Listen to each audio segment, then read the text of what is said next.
So often on the show, we like to highlight some non-technological news just to kind of break things up a little.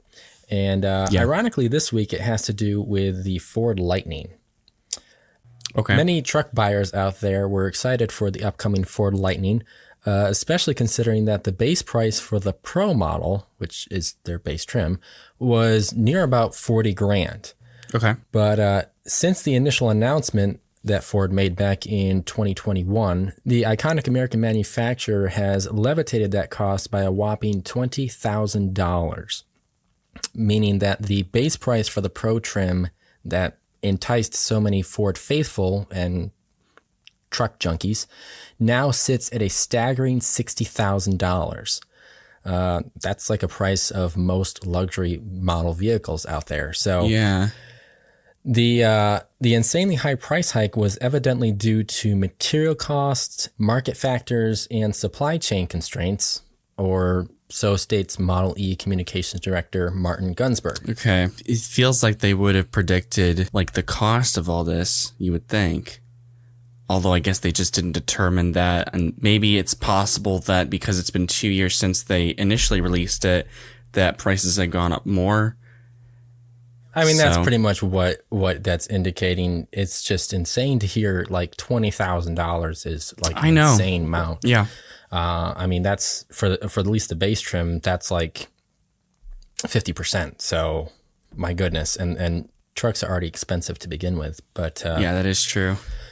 Regardless of the reasoning behind it, this madness has turned so many buyers away who had previously put in reservations for their Ford Lightning.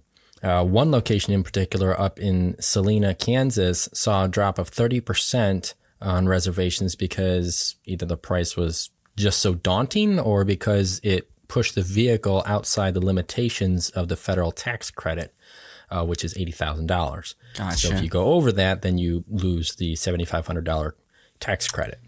Okay. So both the Lariat and the Platinum trim exceed that price point when it's all said and done, and pretty much means that only the two lower trims without options qualify for said tax credit.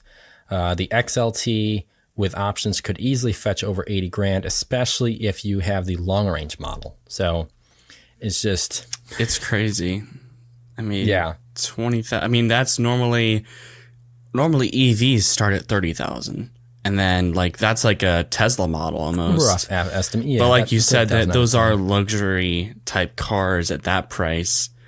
And I know, like, yeah, you did say trucks tend, especially nowadays, trucks tend to be very expensive just because, especially if they're EV. So I don't discredit that, but yeah, no, 60,000 for a truck. The hike. It's just, that seems much less worth it. And I didn't even know about the Lightning until now.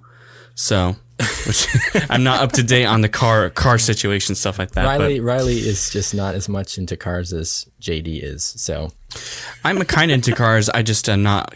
I don't keep myself updated on that kind of news. So. And I don't even keep myself on certain tech newses, but we won't get into that. Yeah, so the other oddity that isn't necessarily anything new, but it is affecting another state is the whole USPS and dog owner situation. We actually mentioned that about maybe a month ago. And we talked about specific stickers being on mailboxes up in Illinois and that they weren't anything that you should mess with. Well, that is now coming to North Carolina. And the only reason why we're even mentioning this topic again is because that is where we are based out of, and we have a decent number of listeners centralized in this state. Just to briefly reiterate what this means exactly, if you see a couple stickers with paw print symbols placed on your mailbox or even your neighbor's mailbox, it simply means that any of the adjacent homes, including your own, have been noted to house a canine, and it's just the USPS's way of identifying that to help the mailmen be more moderately aware. So again, there's no reason to remove or tamper with those stickers, and you should likely see a postcard in the mail explaining just that. So yeah, I don't have a dog, so you used to have one. You used to have three, actually. Was it? I used to have. Yes, we had 2 American Bulldogs and then a German Shepherd. So our parents have one, and I don't. Yes, I don't have one. They have to watch out for that little yippy dog running around the mailman, as my wife calls him, the feather duster. But duster. That's interesting. Yeah. But yeah, that is crazy to see that here in NC. So. Yeah. I mean, it's nothing like out of this world.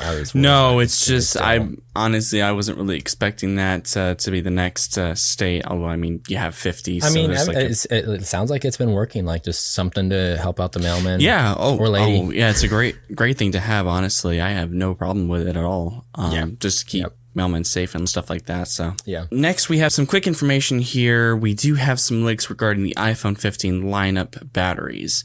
From what we've gathered from sources, the iPhone 15 will house a 3877 milliamp, which is 598 larger than its predecessor. On the Pro, 3650 milliamps, which is 450 more than its previous one. The 15 Plus will house 4912 milliamps, and that's 587. Wow. More than the 14 Plus. Yeah. And then the 15 Pro Max, 4,852, which is 429 more. So these are obviously the biggest batteries that we've seen on any iPhone. And it's honestly telling that they'll last maybe even 2 days, depending on your use of those. I was actually telling JD before we started a Debatable episode this past week that I'm not too keen on the 15 or haven't really been too keen on the 14, what Apple's been doing with regards to, what they've updated, kind of how they've updated stuff. Or the lack thereof. Yeah, but at least these batteries do look promising as far as usability and how the longevity that you get out of them each charge. So that's good. Yeah, and we've discussed that. It's kind of funny because now we're actually seeing Apple come into play where a typical size is 5,000 milliamps. Yeah. Now, obviously, the Pro, the Basic, and maybe a little bit on the Pro Max aren't quite 5,000, but that 15 Plus is just right on there. The cusp of being right on the brink. 5,000. So I mean, that's something that I like to see. Now, for some of you on the Android side, this might harken you back to the days of the Galaxy Note 7, where they had this really large battery and then it started exploding. Yeah. I think most manufacturers have kind of gotten past that and put in a lot of fail safes and such. So we should hope to not see that again. But yeah, as far as the increase on the milliamps, that is definitely impressive to see. I think a lot of those rumors have kind of pushed towards the fact that it's because the housing or the chassis is going to be slightly thicker than previous models. I did notice that, yes. Which that's something that Apple kind of liked to advertise or market, that their iPhones were thinner. Especially back in the Steve Jobs era. Oh, yeah, for sure. They was always trying to get thinner, but now I think they're trying to kind of give that more of a functional, practical manner rather than sleek and design oriented. Yeah, sometimes depending on the, I guess, spec, sometimes thinness is not always the best. It really depends. You don't want like a thick, hard, solid phone, right. But like for a company to show like this phone is like super thin, you're missing out on a lot of things there that affect the usability. Let us remember the iPhone 6 and 6 Plus. Ben Gates. Yeah, break easily. That unbox therapy video will always live rent free in my mind. So yeah, it's just, you have to be careful when you're doing that thin. In fact, the Razer Plus that you were talking about in Debatable, that one that I thought was actually pretty thin, and it still had a lot of usability on it, and it really there wasn't anything being taken away, I don't think. No. Obviously it wasn't as great as like an Oppo or a Samsung, but I do think that even though they thinned it just a little bit, it still had good specs. So yeah, I think you have to have a balance. That's just my opinion on it. Yeah, and I mean, it's barely any thicker than my iPhone 13 Pro. So yeah, I feel like the thickness is there. It is because it's a foldable. I think you and I both agreed that it's a little bit more fragile or delicate. But sure. Yeah. I think the whole entire form factor is still pleasing to, hold and use on a daily basis. So Absolutely. 100% agree. So this next item may not be as well known, depending on who you talk with, but it's an annoyance that I've encountered multiple times, as some of my latest test devices like the OnePlus 11 and, as Riley mentioned, the Razer Plus, which are obviously Androids, This issue affects anyone using Android Auto and some of the latest versions of Google Maps. But now an update is rolling out that is once again allowing users to access Google Maps simultaneously on Android Auto and their smartphone. And Riley is looking at me like, why has that been an issue before? Well, I know on iPhone you can, like, for example, Waze, you can open Waze and open that on the, because I have a CarPlay. But that's what you just said, right? Android. Yes, exactly. So this feature was evidently available back in Q1 of this year and is once again rolling out to the public. Frankly, this was so frustrating because, well, for example, on our trip back from Ohio, I was pretty much the navigating assistant with, plugging in destinations and such into Android Auto via my OnePlus 11. Every single time I was met with the stupid warning, which reads, your phone can't display Google Maps while Android Auto is running. Which never made any sense to me because this is something that you can, like you said, easily do with your iPhone. Yeah, right. And yet, ironically, this is something that Google was putting a block on. So I would constantly have to unplug my phone, punch in the destination, plug up my phone again. And it was just such a hassle and I hated it. So, and I mean, yes, I could have used the voice activations, but I didn't really want to wake up the kids in the back seat. So it's like... I have a phone mount on the left side, and I think you do too. Yeah, I have one. Yeah. And what I usually normally do is I type it on there while it's plugged in instead of typing on the screen because it's easier for me to access if I'm driving, which you shouldn't be using your phone when you're driving. I just want to say that, but it's quicker, it's more efficient instead of using the display. Yeah, and actually, that brings me to something here. So we've kind of been expanding our knowledge on, podcasts and just interacting with you guys. So if you guys are on Spotify, there is an actual Q&A or a poll for each podcast, and I think we can actually add more than one. Mm-hmm. One of the questions, if you want to jump down there and vote, do you guys actually use the infotainment system screen when kind of adjusting your destinations and addresses or even voice activation, or do you actually plug it into your phone? Because quite frankly, like Riley was saying, I feel like it's easier to use your phone because the keyboard is right there. Your hand memory is easy to be like, okay, I know where the letters are and everything. Exactly. And I feel like I can do it quicker. So that way I can get back on what I need to do. So, but I mean, I understand the conflict of interest with using your phone while you're driving. But yeah, in either case, as I mentioned, this update is rolling out. So if you haven't seen it yet where you are still experiencing that problem, then, just sit tight. It means that it hasn't hit your phone yet, and it should do so in the coming days or possibly weeks. Okay. But yeah, definitely glad that fix finally came because it was driving me crazy, literally driving me crazy. So... Yeah, absolutely detrimental to how most people, because, I mean, that's just something that has been, that's been on Android before anyway, and then they took it off. I felt like that's something I never noticed before, and evidently, yeah, so. Yeah. It is what it is. But moving on here, this past week, a tester for the Pixel 8 Pro posted pictures of the phone on Reddit and then deleted them right away. From what the pictures indicate, previous leaks that we had talked about seem to be confirmed here, such as Zuma being the codename for the Tensor G3, the bootloader version being called Ripcurrent, and the codename for the phone being called, quote, Husky. That's right. Yep. Okay. And there's quite a few other things like 128 storage. That's kind of going to be a normal thing for this phone, but I won't get into too many specifics. It's not really any surprise to anyone, I'm sure, since a lot of leaks that Google has are 99.9% true. They tend to be at the very least. But it still is intriguing to me that a guy would make an account on Reddit, post some pics, delete the pics, and then delete the account.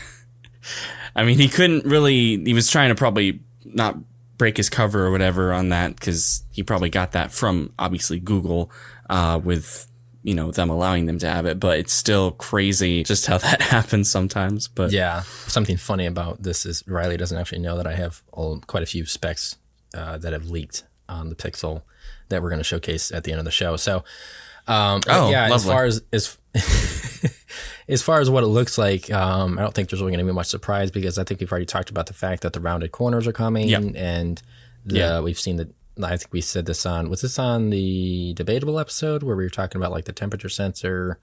We were kind of reiterating the rumors we had heard like 2 months ago. I think that might have been on a STT. Or maybe that was 2 weeks. I don't know. Probably was something. But yeah, so I would say, well, can we actually see the images though, or did they actually? Okay, so they downloaded the images. They also downloaded the comments as to why this guy may have gotten rid of them. And let's see.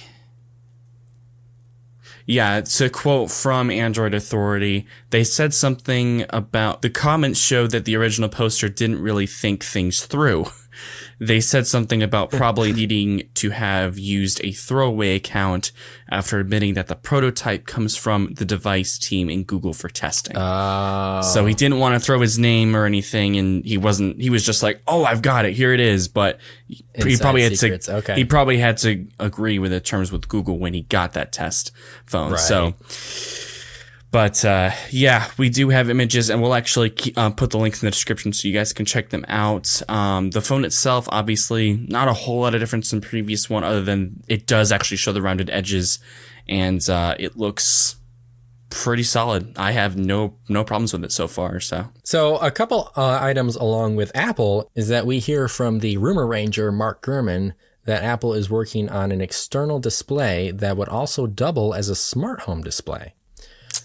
So this would occur when it's in idle or low power mode. So I had actually seen this last week, and you weren't available for last Monday's episode. So I was actually waiting to see your reaction to this because I feel like it's somewhat cool, but it's kind of predictable.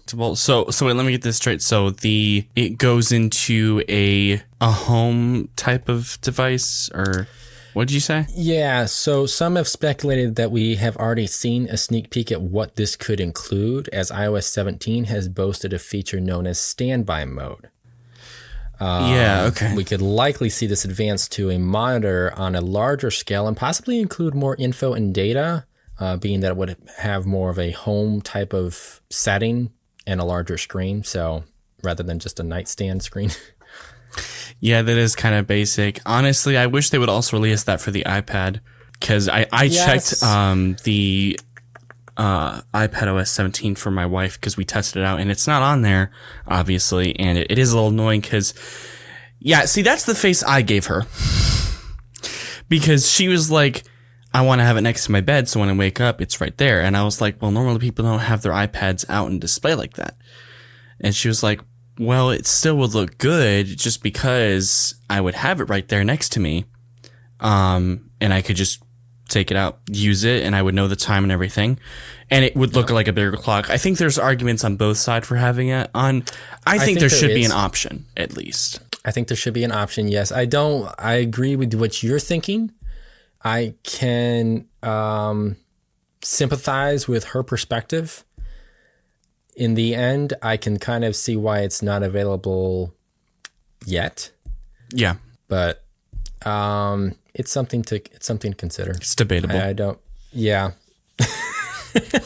I don't think that's something we would actually showcase on No. But it is debatable on whether or not they should do that. But I think at this point they're trying to think about functionality over just general copycats.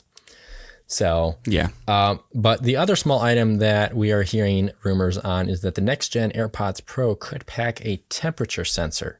And we've seen this on Huawei with some models that haven't come to the US, obviously. Mm-hmm.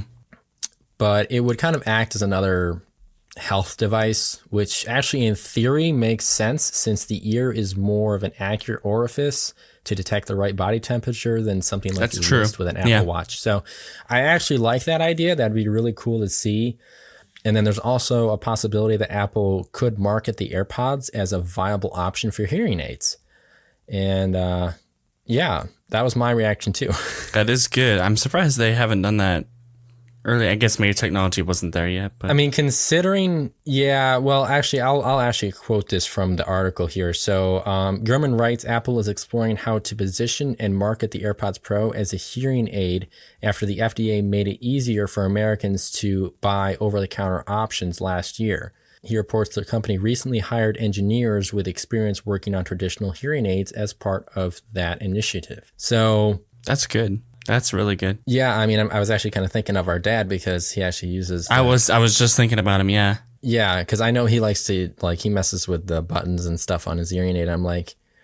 But, I mean, it also depends on battery life, too. That's true. So we kind of have to think about that and whether or not that would be... I'm sure there's probably limited scenarios where people would use that, but... I mean, it's better than paying $5,000 for a pair of really good hearing aids. Yeah. But it's worth noting that it sounds like these features won't be available until the next gen releases, which may not be for another year or even two. So, but yeah, I mean, for me, the main thing I'm looking forward to is the refreshed AirPods Pro that will ditch the Lightning plug. Amen. Which could actually be expected to see this fall or even, earlier in next spring. So, but yeah, amen. I'm big on that feature, even though it's just a plug. All devices USB-C. Yes, that's what we're hoping for here. Moving right along, we actually have deals for you. And as a reminder, on the day that we post this, which is Wednesday, it will have been the second day of the Amazon Prime Day. Obviously, the 11th through the 12th. And we already have some pre-deals for you guys on Amazon. The first being is the Ring Video Doorbell with a 40% knockdown price of $45, making the doorbell $55. And actually, I know JD has the Ring Doorbell. I don't. I'm actually going to get the Roku one here soon. Wait. Hold on a second. I know this is deals. Roku makes a doorbell? Yes. Oh my gosh, that's hilarious. Well, the thing about it is you can actually use it with Roku TV and the app on your phone. So you can not only look at the video. You were telling me about that. Okay. Yes. And we actually looked through the specs because my wife actually saw it at Walmart and she was like, oh, look, there's some Roku doorbells. And I was like, I asked the exact question you did. I was like, Roku makes doorbells? That's crazy. And yeah, and they look really good. And the subscription on them is actually pretty fair. I mean, you pay $3 a month for the cloud, higher service, and all that great stuff. I mean, there's just it's honestly really the best option because the stuff that they give you for just without doing that is hardly great. Yeah, I think I pay $25 or $30 a year for the base plan on the Ring doorbell, so it doesn't even include any. Yeah. Probably of some of the features that Roku is offering, but how do we get on that? Oh, the Ring doorbell, yes. So that's $55? Yep, that is $55. Okay, yep. So I actually have a Ring Doorbell Pro that my wife got me for, I think it was Christmas a couple of years ago. We love ours, so we're actually trying to get some additional security cameras and floodlights around the house. Yeah, Roku also makes security cameras as well. No kidding. They make doorbells that have cameras on there, and then they make security cameras too. That is so shocking. Hey, I mean, there might be some, my wife's parents, they recently got this sort of off-brand, if you will, doorbell. And apparently they had great reviews on Amazon or whatever. And it's one of those, it's a cheap one when it says bidding mode. In a Chinese accent. Oh, no. There you go. But I mean, I downloaded the app for them on their phone and it looks really good. But I don't think that one has security cameras. The what they make at least. Although they might. But I mean, I guess it depends on the manufacturers if they actually provide security cameras. Yeah, it's one of those where you wonder if it's the government that's watching you or if it's another country that's watching you. That's a debatable topic. Yeah, exactly. So, but in any case, we'll move on to the next deal. And actually going right in with what I've been doing lately is testing out the Moto Razr Plus. It is 15% off, so it's $150 down from $1,000. So you can get that for $850 right now on Amazon with Prime. So, dang. Yeah. That's much better than my deal. Yes. Yeah. So I saw that on there. I was like, I am snatching that one up because I'm sure that would be a perfect thing to showcase on the show, especially after I've tested that device. And I feel like it really is a good buy. So, But getting back to news, so in the latest onrush of articles and such over the past couple of weeks, we now have reports that Google has plans, or actually to put it more boldly, has had plans to move away from Samsung silicone-based mobile processors onto bigger, better, and more proven mobile chipsets. So according to quote-unquote the information, Google had plans to potentially release the Tensor G4 as a TSMC-based processor. But with delays and development challenges, it looks as though it will be pushed back to 2025. I bet you that's because Apple already is working with TSMC for their, the 3 nanometer chipset that they're working with? No, I mean, they didn't really say specifically why. I don't think it was necessarily supply chains, but I mean, that's not to say it couldn't be a possible culprit. But either way, in my opinion, I was hoping that, this day would come where we would hear that Google would ditch the Samsung architecture and seek out TSMC. And yeah, actually, in this case, the report did go on to say that it would be based on TSMC's 3 nanometer fabrication, but no other notable specifications were included. I'm not sure about you, but I personally think that this move would allow Google to be just that much more competitive and prevalent. Yeah, I totally agree. I mean, there's a reason why Samsung doesn't even use their own chips in their flagship phones. Actually, there's a reason why they sought out Qualcomm to develop a made-for-Galaxy chip. So exactly. I mean, it's essentially because they know their own Exynos lineup is pretty pitiful. Yeah, and actually, speaking of Galaxy, we have some more leaks with the Z Flip 5. However, this one is more of an unfortunate look at the phone. These images show the phone when closed, and from the looks of it, there is still a gap in between the folded display. This was a little shocking for me, since I figured by now Samsung would have resolved this issue, especially considering... especially considering that this phone does take on, allegedly, Oppo's teardrop design for the folding display. No, it doesn't. Yes, it does. I'm just going to say no, it doesn't. If it can't do that, then Well, that's what they say. This leaks apparently. I mean, I'm sure it probably does, but I mean, if it can't do that, then how in the world can you actually advertise that it's a teardrop design? So here's my theory, and another person commented below saying this exact same thing. I actually think that Samsung is pulling a play off of Apple's playbook with regards to delaying something so that way they can get more money off of this one. Okay, I definitely see what you're saying there. Yeah, so they're trying to delay the advancement in features that they know people would want, so that way they can have something that they can hook them on later. Because this is ridiculous. There's no way that they couldn't have resolved this by now. There's no excuse for that. You have Oppo who can engineer it, you have Motorola who can engineer it, and I guarantee you Google is in the process of engineering it right now as well. Agreed. Because we know that their flip is likely coming if the fold continues to... And Samsung... Huh? Oh, go ahead. Oh, okay. All right. I see where you're going with that. You were about to say something there. Yeah, and especially considering Samsung was the first to introduce this flip. I know, we're 5 years into flips and we can't get a stinking gapless flip phone from them. It's pretty pathetic, actually. Yeah, I'm hoping that was just a prototype and like something got screwed up. I don't know. Yeah, I was actually, hang on, because it did show. Yeah, these are dummy units. Well, that's pretty dumb. So I'm hoping, this is a huge hope here, that this is not the final product of what Samsung is releasing, because 5 years, no change. I understand first, third, second, third, maybe the fourth generation, but by now, you gotta have it, and it's gonna be a bad impression. Yeah, a bad impression on Samsung if all these other guys can do it and they're not doing it. Yeah, I agree totally, and that was the whole thing. Is like that's how I would see it.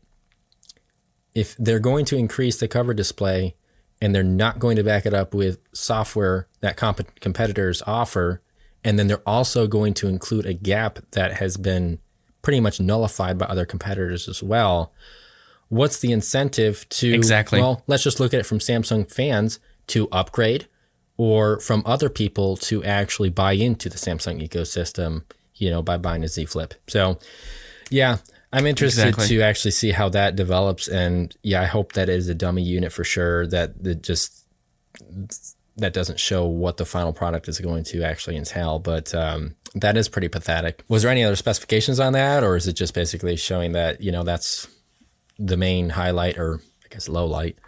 No, I'm pretty much that was all there was. But also just so you guys are aware, that is going to be unveiled on the 26th during Samsung's Unpacked event, which we previously stated is going to be at their hometown of Seoul, yeah.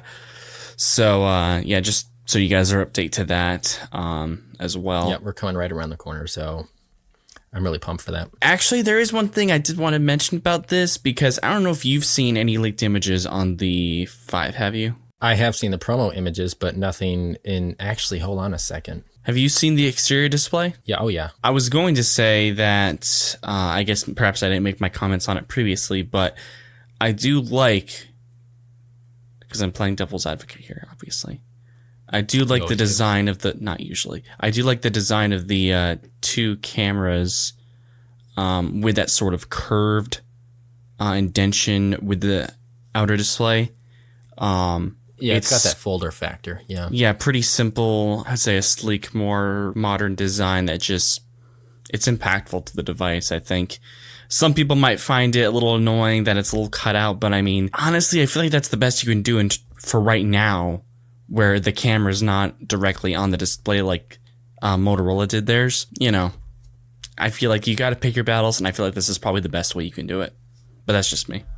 Yeah, I think in theory that might work, but for me, I really do have to give props to Motorola, because just looking at the Razr Plus in my hand right now, and then looking at those pictures, I actually do still prefer the Razr Plus, because just the screen, the amount of data they can put in there, and it's not like actually adding any extra screen makes it that much more of a hindrance.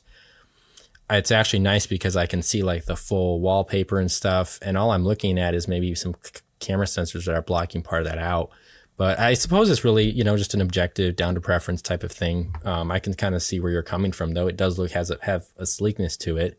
The metal bezels, or basically the chassis surrounding the screen, at least on the images, that's a toss-up. I don't necessarily like it, but I guess it'll be one of those things where you actually have to see it in person, or at least when they actually announce it, how it looks, because these could be markups here.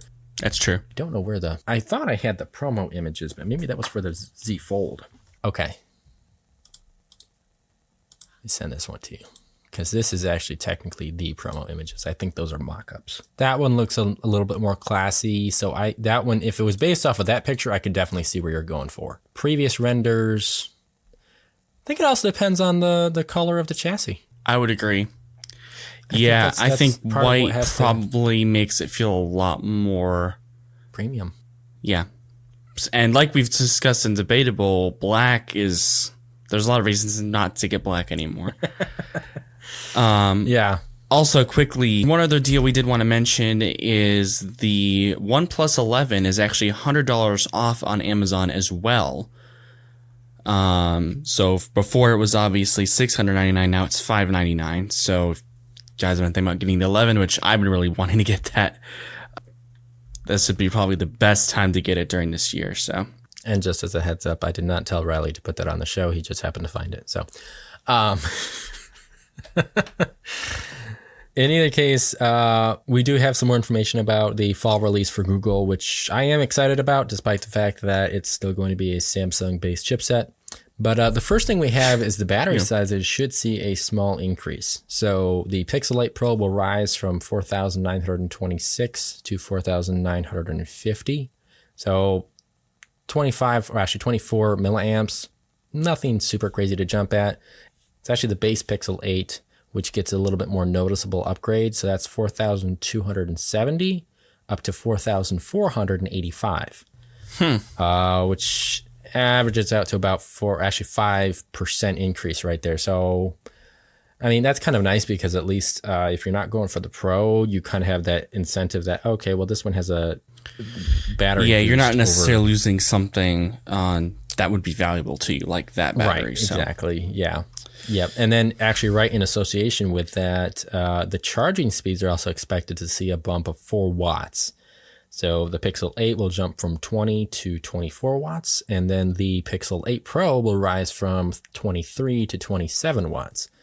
Okay. So that's good. It's worth noting to clarify, based on the rumors, that charging bump does not affect wireless charging interface. It's purely just wired connection. So just in case you guys were thinking, ooh, wireless might get bigger. No, at least from the rumors, we're not hearing that just yet. So I feel like the only, and maybe I'm wrong about this, but I feel like the only wireless charging iterations are really well done by OnePlus. Yes, I would agree with that. It's part of that has to do with the proprietary wireless charger, but the fact that they provide that type of speed is pretty impressive. Yeah. So, but to go along with the Tensor G3, the 8th gen Pixels will also pack in Wi-Fi 7. As you know, we're hearing many of the manufacturers out there adding that on. I think we had Apple, which we cited was going to add that to future iPhones. I think it was next year. Samsung will probably do that as well. What was that? Yeah, I think it was next year's lineup. The 16 was going to have the 16. 7. Yeah, yep. So we'll see Wi-Fi 7 in the 8th gens this fall. More good news, actually, on these models, at least for international listeners, is that these models will now reach more availability. So Belgium, Switzerland, Portugal, and Austria will be added to the list of countries where these models will be available. Not sure if any listeners in those locations covet the Pixel series, but if you do, you'll have access to the 8th gens come this fall. That's really good. Yep. But the last thing on these leaks is actually something that isn't necessarily new to the tech community. It's actually been around for over a decade. And Samsung is one of the main manufacturers to push it, which really isn't a huge surprise because it's Samsung. They like to add features and gimmicks. Mm-hmm. Yeah. But the Pixel 8 series could be capable of DisplayPort alternate mode.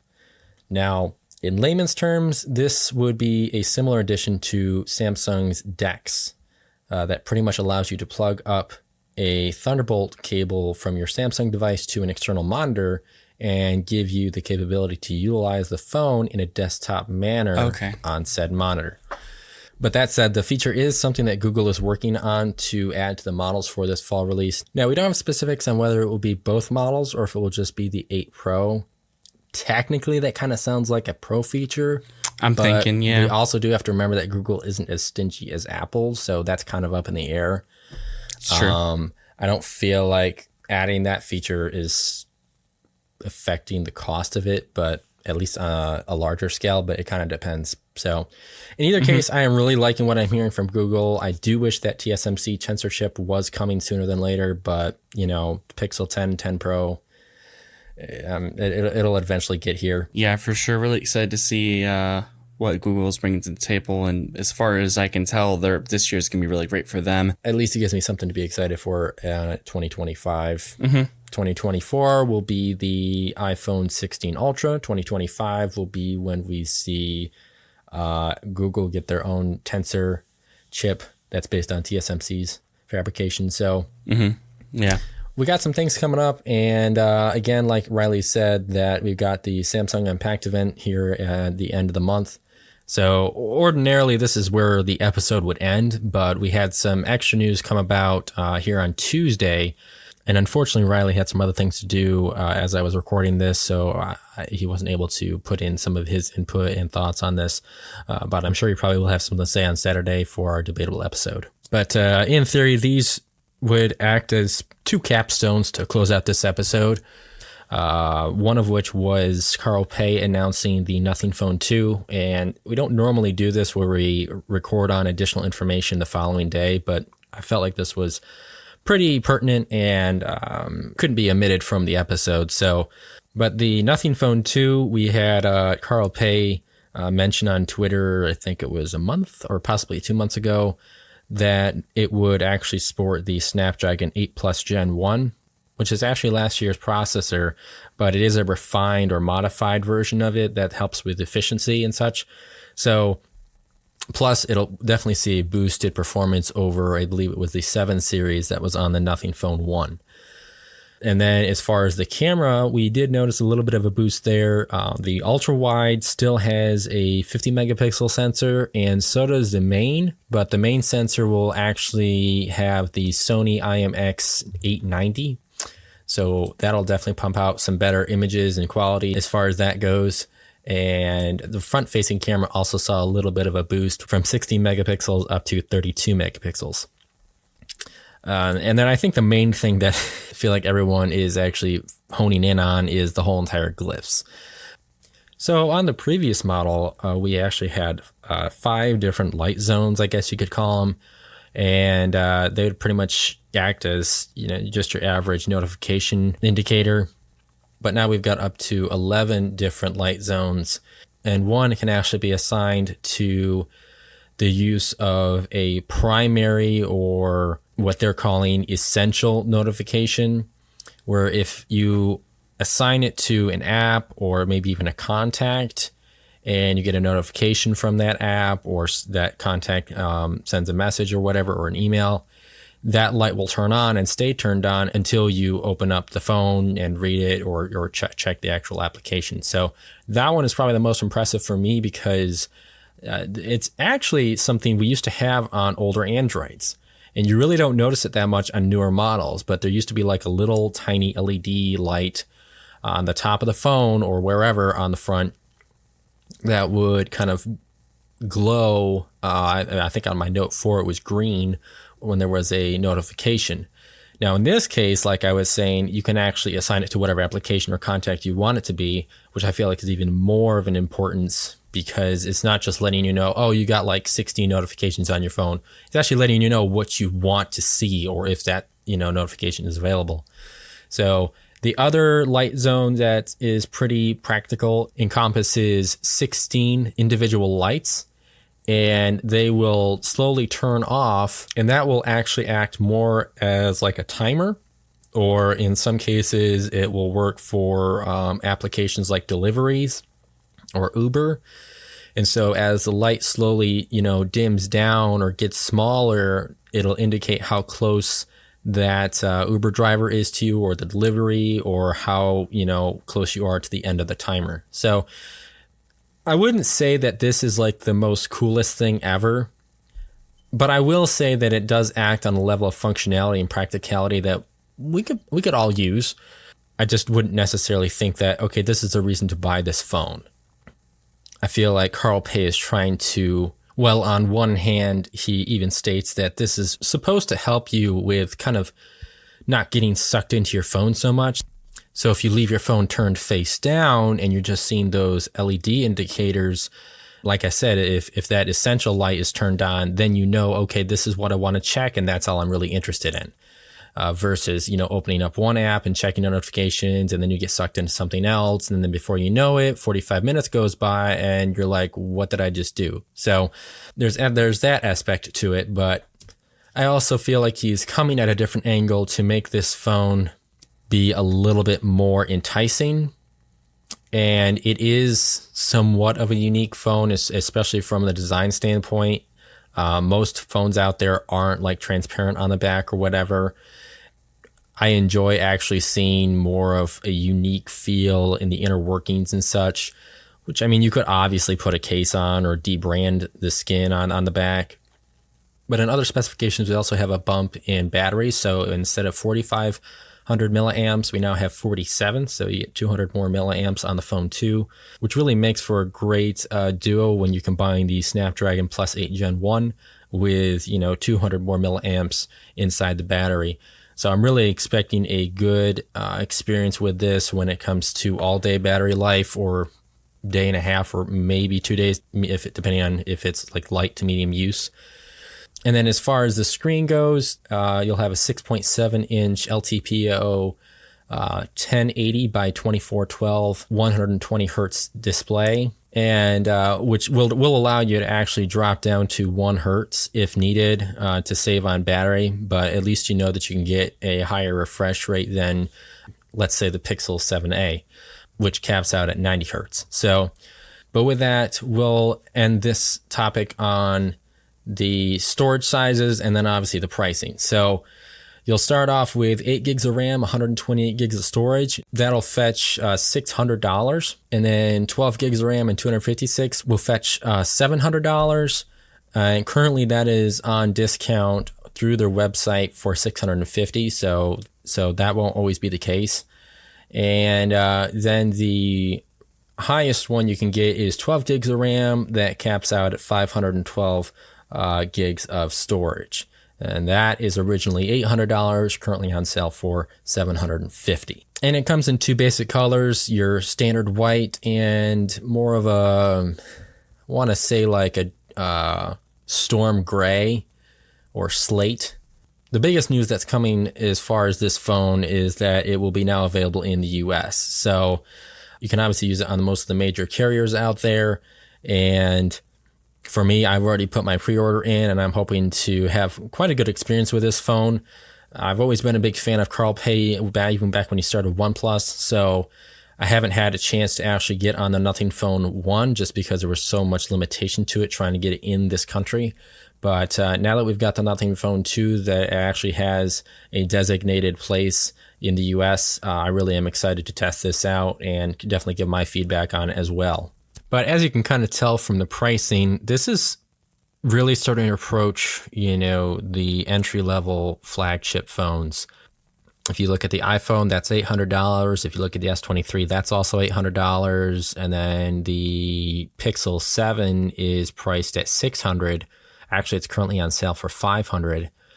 But so you're running between $500 to $800, which is right where those tiers are on the Nothing Phone, depending on the specifications. So, and I think that's really what Carl is trying to shoot for in this, is to try to compete with the big dogs, and in providing something for the masses that maybe comes at a more unplugged or acoustic sort of approach, just because of the way Nothing OS 2.0 is designed and just the overall experience that he wants people to have with these phones. Is it worth the $600? Well, that's not really necessarily a cheap price, but it's certainly not approaching like an iPhone 14 Pro or a Galaxy S23 Ultra. It's right in that middle category where starting to blend the lines on, we're coming out of cheap and now reaching the expensive level of, $600, $700, $800 phones. So the other thing that I wanted to mention was a bit of a critical thing that went on today, and that is that Microsoft won the court case against the FTC. So they are now approved to continue on with the acquisition of Activision, at least as it applies here in the States. And that's a pretty giant step in this whole entire process that they have been trying to push towards over the past few months. Actually, we're pushing on it's been over 6 months. But, and then as far as the CMA, it sounds like now they're actually in negotiations with them to kind of cater towards where they can meet in the middle with the CMA so they can get that approved over in the UK. Overall, it sounds like this is actually getting back on the right track to where Microsoft wants it to be. Maybe not where I personally would like it to be, but if it goes through, it goes through. There's really not much that can be said about it. So we'll definitely continue to keep you guys updated on that. But that will just about do it for this week's episode, and we will catch you Saturday on Debatable.